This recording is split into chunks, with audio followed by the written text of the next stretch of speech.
नमस्कार श्रोते हो, तुम्ही ऐकत आहात भाग्यविधाता भाग 21.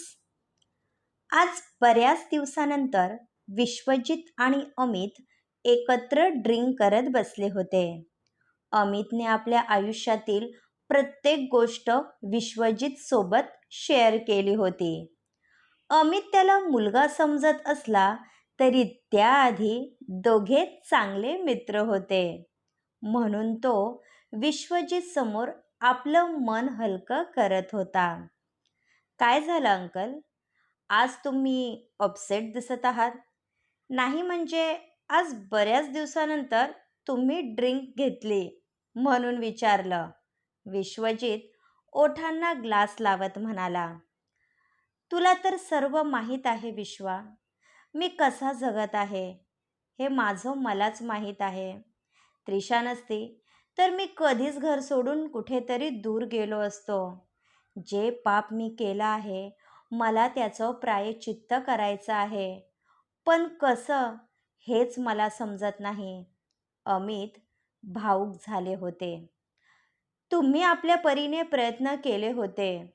तुम्ही तिचा स्वीकार केला नसला तरी तुम्ही तिची जबाबदारी नाकारली नव्हती.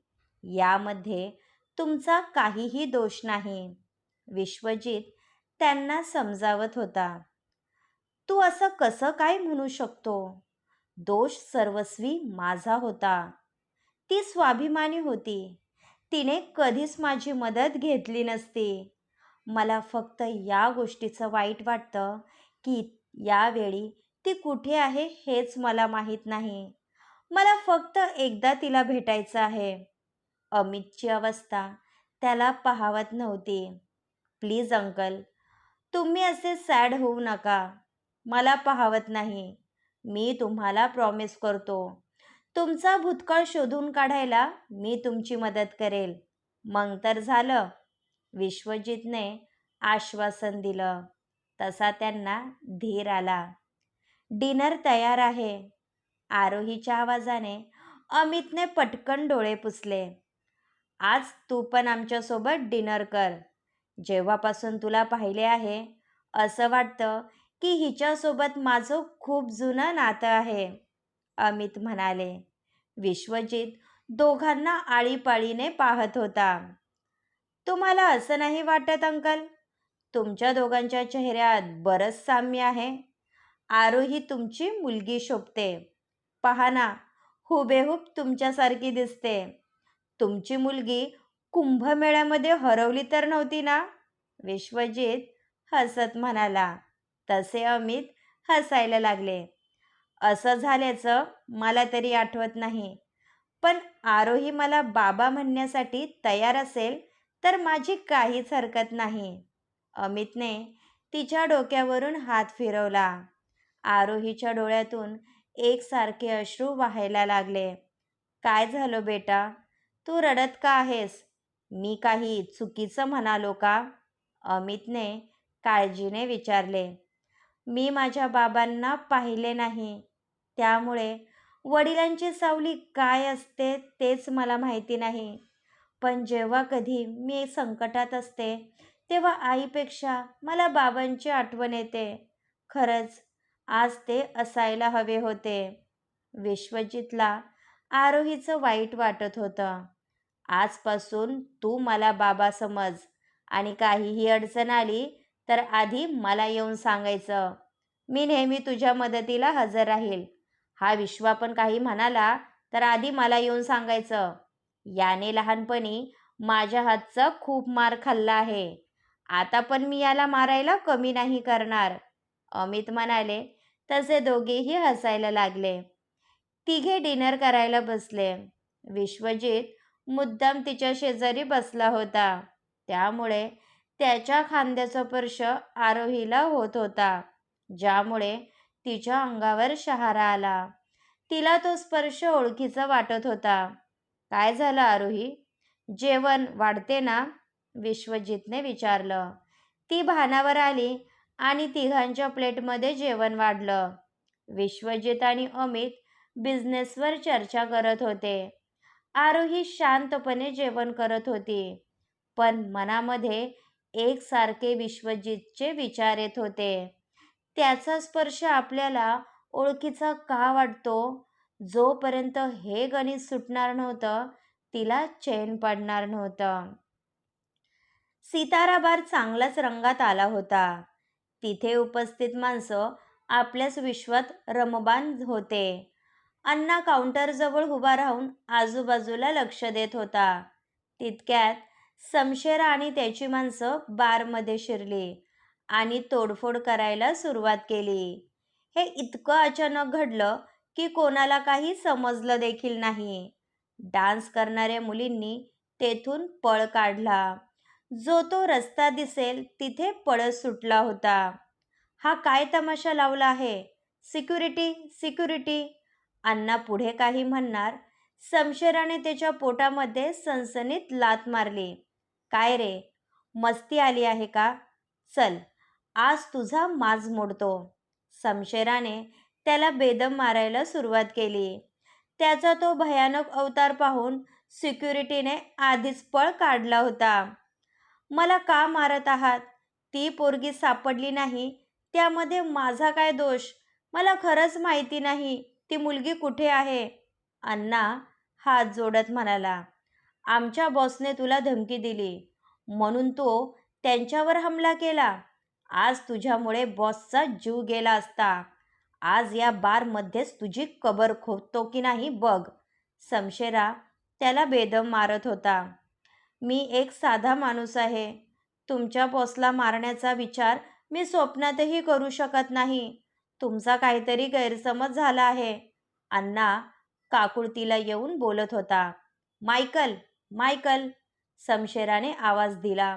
तसा तो त्या व्यक्तीला घेऊन आला ज्याने आरोहीवर गोळी झाडली होती. आधीच मार खाऊन तो अर्धमेला झाला होता म्हणून त्याच्यामध्ये उभं राहण्याचं सुद्धा त्राण उरलं नव्हतं. तू याला सुपारी दिली होती ना? समशेराने विचारलं.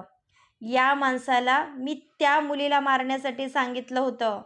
त्या दिवशी तुमचे बॉस त्या मुलीवर चिडले होते म्हणून मला वाटलं त्या मुलीने काहीतरी भयंकर गुन्हा केला आहे म्हणून मी तिच्या घरावर पाळत ठेवायला सांगितली होती.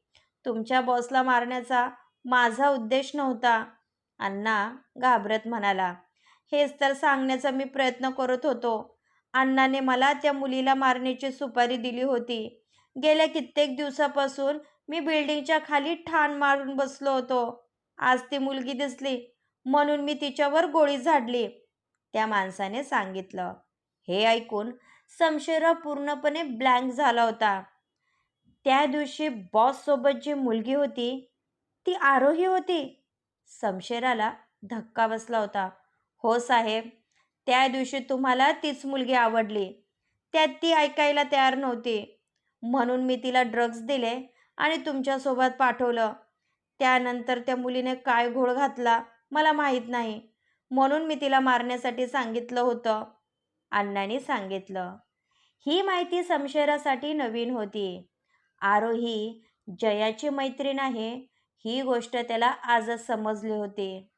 आरोहीला तो चांगल्या घरातील मुलगी समजत होता, पण आज त्याने जे ऐकलं होतं त्यामुळे त्याचा आरोहीबद्दल गैरसमज झाला होता. आज जान्हवीचा वाढदिवस होता. आरोहीने तिला छानसं तयार केलं होतं. बेबी पिंक कलरच्या वनपीसमध्ये ती कमालीची सुंदर दिसत होती. आरोहीने तिच्या कानामागे काजळाची रेघ ओढली. गोड दिसत आहे, माझीच नजर लागेल. आरोही प्रेमाने तिच्या डोक्यावरून हात फिरवत होती. माझ्यासारख्या व्हीलचेअरवर बसलेल्या मुलीला कोणाची नजर लागत नसते. जो तो मला हिणवत असतो म्हणून मला कोणामध्ये मिक्स व्हायला आवडत नाही, जान्हवी उदास होत म्हणाली. आजच्या दिवशी असं बोलायचं नसतं. हा दिवस तुझा आहे. आज मस्त एन्जॉय करायचा, आरोही म्हणाली. लुक ॲट दिस भाई, आपली जानू बार्बी डॉल दिसत आहे, अभिजित म्हणाला. त्याच्यासोबत विश्वजित होता. हॅपी बर्थडे बच्चा. विश्वजितने तिच्या कपाळावर ओठ टेकवले. थँक्यू भाई, तुम्ही दोघांनी मला गिफ्ट दिलं नाही. तुम्ही प्रत्येक वेळी असंच करत असतात. जान्हवी गाल फुगून म्हणाली, माझ्या प्रिन्सेससाठी मी सरप्राईज पार्टी ऑर्गनाईज केली आहे. हेच तुझं गिफ्ट आहे. भाईंने एक बलूनसुद्धा लावायला मदत केली नाही, म्हणून त्यांच्याकडे तू मागू शकते. अभिजितने दोन्ही हात झटकले. अभिभाई नेहमी असं करत असतात. गेल्या वर्षी रात्री 12 वाजता केक घेऊन आले आणि मला म्हणतात, हेच तुझं सरप्राईज गिफ्ट आहे. हे इतके कंजूस कसे काय आहेत? जान्हवीने विचारले. तसे सर्वजण हसायला लागले. तुझाच भाऊ आहे म्हणून तुझा प्रत्येक गुण त्याने उचलला आहे. विश्वजित हसू दाबत म्हणाला. भाई, जान्हवी चिडली होती. आज तू जे गिफ्ट मागशील ते तुला मिळेल, पण त्याआधी केक कट करायला चल.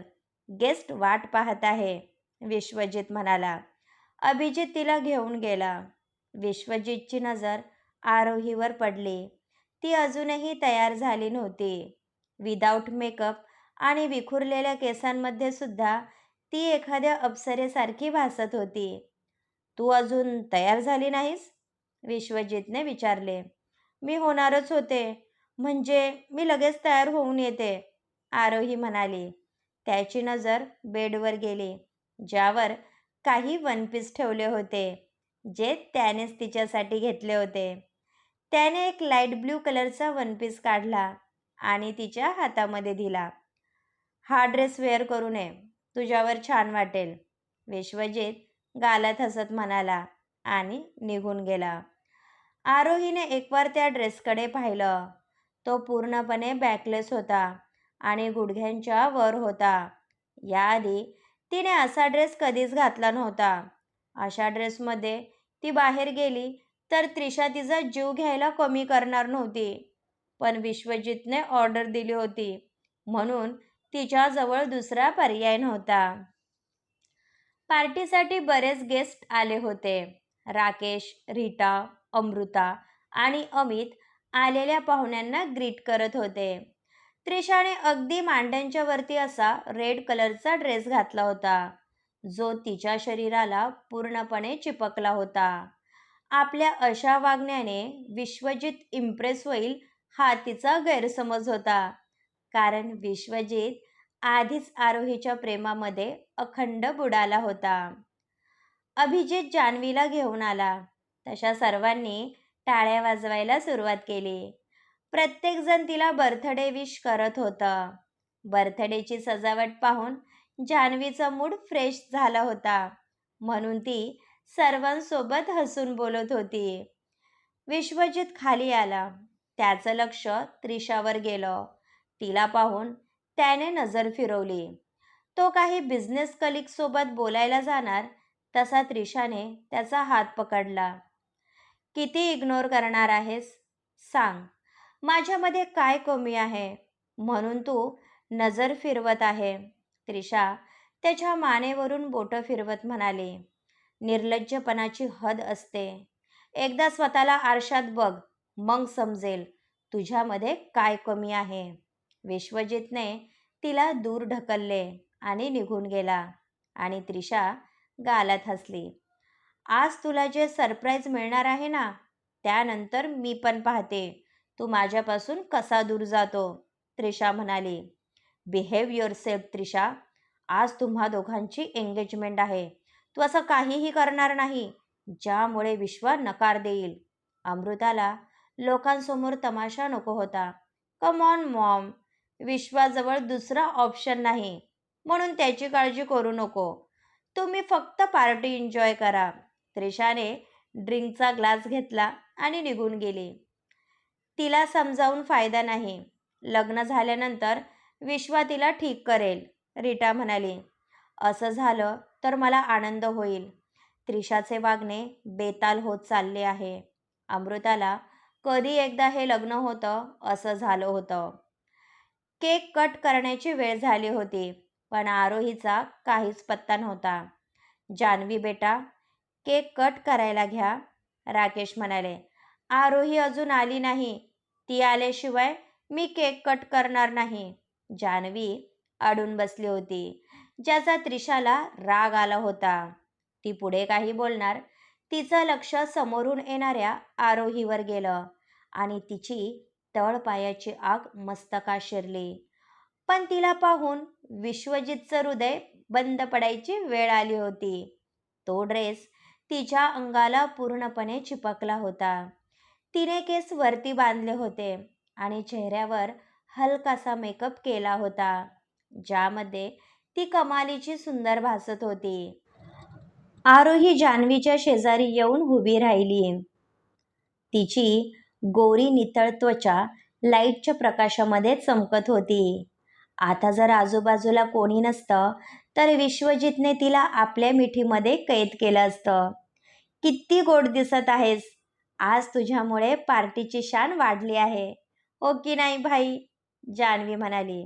खरंच आरोही, तू एखाद्या मॉडेलपेक्षा कमी दिसत नाही, अभिजितने लगेच कॉमेंट पास केली. जान्हवीने केक कट केला. तिने विश्वजित, अभिजित आणि आरोहीला केक भरवला, जे सर्वांना खटकलं होतं. जान्हवीसाठी हीच तिची फॅमिली होती, जी तिच्यावर जीवापाड प्रेम करत होती. विश्वजितने जान्हवीला छोटासा पीस खिलवला. त्यानंतर पार्टीला सुरुवात झाली. हे त्रिशा, ही तीच मुलगी आहे ना जी तुमच्या घरी मोलकरीण म्हणून काम करते? तिचे तेवर तर बघ, तिच्या पुढे आपण फिक्क्या वाटतो, तिची मैत्रीण शलाका तिच्या कानात म्हणाली. तिला तिची लायकी कशी दाखवायची हे त्रिशाला चांगलं माहीत आहे. तू बघच मी काय करते ते, त्रिशा हाताच्या मुठी आवळत म्हणाली. प्रत्येकजण पार्टी एन्जॉय करत होता. आरोही एका बाजूला अंग चोरून उभी होती, कारण तिला या सर्वांची सवय नव्हती. डान्सला सुरुवात झाली. विश्वजितची आरोहीसोबत डान्स करण्याची इच्छा होती. तो तिच्या दिशेने येतच होता. त्रिशाने त्याचा हात पकडला आणि त्याला डान्स करण्यासाठी घेऊन गेली, म्हणून त्याचा हिरमोड झाला. हाय ब्युटिफुल, माझ्यासोबत डान्स करशील? एका मुलाने आरोहीसमोर हात पुढे केला. नो थँक्स, मला डान्स करता येत नाही. आरोही घाबरली होती. हे कम ऑन यार, असं काय करतेस? मी एकटा आहे म्हणून विचारलं. तो मुलगा ऐकायला तयार नव्हता. त्यांच्यासमोर एक वेटर आला. त्या मुलाने त्यातील एक ग्लास उचलला आणि आरोही समोर धरला. तू सॉफ्ट ड्रिंक घेऊ शकतेस, प्लीज नाही म्हणू नकोस. तो मुलगा तिला फोर्स करत होता. नो थँक्स, आरोही शांतपणे म्हणाली. आय थिंक तू फर्स्ट टाइम पार्टीमध्ये आली आहे. पार्टीचे काही मॅनर्स असतात जे फॉलो करावे लागतात. तुला हे माहिती असायला हवं, तो मुलगा म्हणाला. तिला वाटलं आपण हा ग्लास संपवावा म्हणजे तो मुलगा आपला पिच्छा सोडल, म्हणून तिने एका दमात तो ग्लास संपवला. विश्वजितची पाठ तिच्यासमोर असल्यामुळे त्याला ती दिसत नव्हती. आता तरी डान्स करशील ना? आरोहीच्या होकाराची वाट न पाहता तो मुलगा तिला डान्स करण्यासाठी घेऊन गेला आणि दोन्ही हात तिच्या कमरेत गुंफून तिला जवळ ओढले. मला जाऊ द्या, मला. आरोही त्याला दूर लोटण्याचा प्रयत्न करत होती, पण त्याने तिला आपल्या मिठीत बंदिस्त करून घेतलं होतं. आता आरोहीचं डोकं जड झालं होतं. तिला चक्कर येत होती, म्हणून तिने त्या मुलाच्या छातीवर डोकं ठेवलं. त्यानेही तिला आपल्या मिठीत कैद केलं आणि नेमकं ते विश्वजितने पाहिलं. क्रमश. पुढील भाग ऐकण्यासाठी आमच्या चॅनलला सबस्क्राईब करा. धन्यवाद.